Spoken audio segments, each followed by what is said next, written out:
we've also heard back from one of our guests from January 23rd, aviation expert John Graddick, who informed us that since then that he is retracting what he said on our program about the need for development of consistent regulations for heli-skiing operators. He says he has since learned that the industry is highly regulated and wanted to correct the public record. Now, Mr. Graddick suggested we speak with Trevor Mitchell, President and CEO of the Helicopter Association of Canada, and he joins us now. Good afternoon, Trevor. Good afternoon, Michelle. Thanks very much for joining us.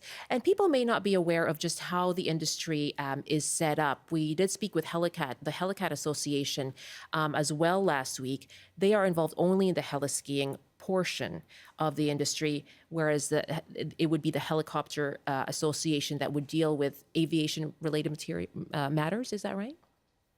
That's correct. Before we get into that, I just want to make sure that HAC expresses its condolences to the organizations and the family and the friends of the victims of this tragic accident, and pass that along to everyone listening today. But yes, you are correct. The Helicopter Association would be involved in other aspects other than heli-skiing itself. Okay, appreciate that.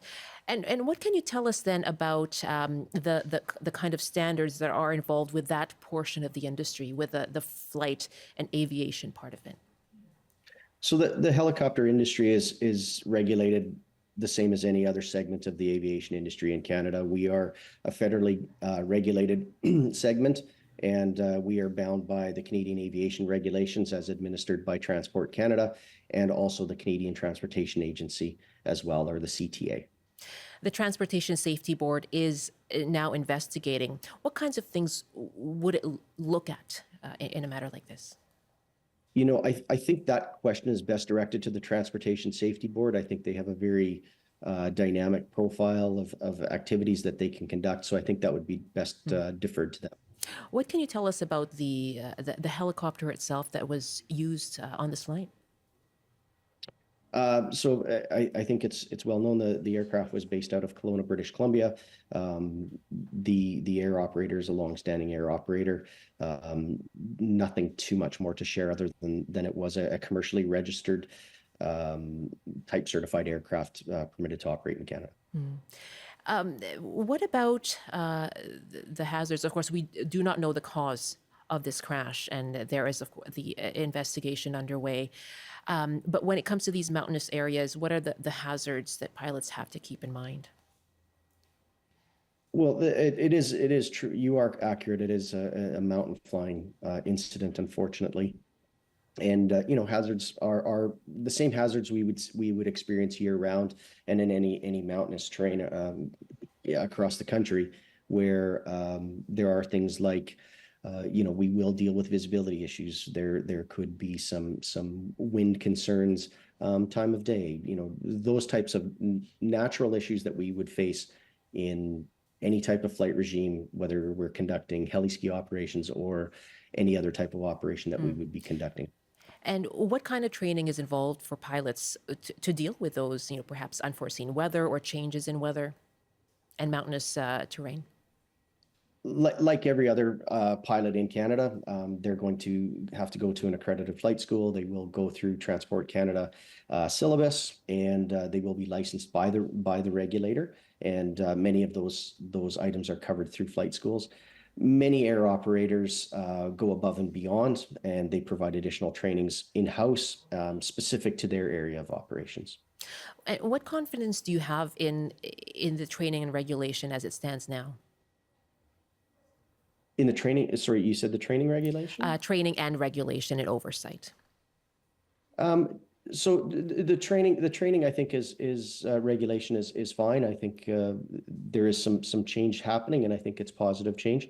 The regulation, we are a highly regulated industry, so the regulation as it sits today, I think is definitely adequate for sure.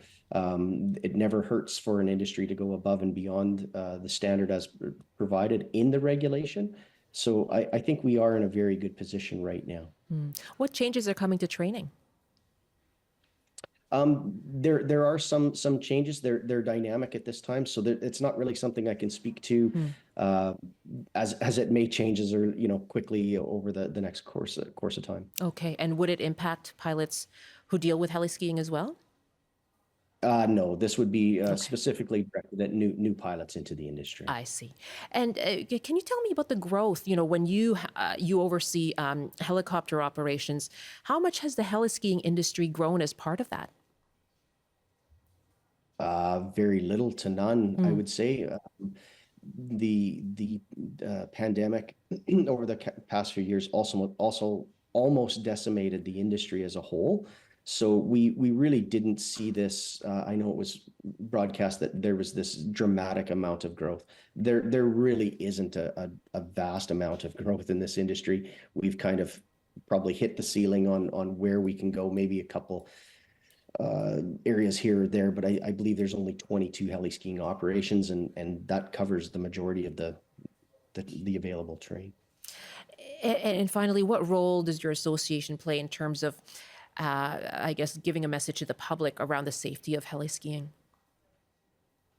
You know, I think I can't speak to the safety of heli-skiing itself. I can speak to the safety of helicopter operations Yes, fair enough. and that part of it. You know, helicopters in Canada are very safe. It's one of the safest modes of air transport in Canada. We are highly regulated. Our men and women are highly trained, and they conduct all types of operations, vast operations, wildfire suppression, flood supports, avalanche control, critical infrastructure support, infrastructure security and support, medical evacs, and air ambulances. So I really do have every confidence in the helicopter industry in Canada at this time. And what would be the next step then, from your association's point of view? You know, really, we are in a position where we would await the results of the Transportation Safety Board investigation at this point, and then if there are takeaways that we can, as an association, take and work through them with our membership and develop better best practices, then we would definitely take that on. It's very good to speak with you this afternoon. Thanks so much for the time. Thank you very much. Take care. Take care. Trevor Mitchell is President and CEO of the Helicopter Association of Canada.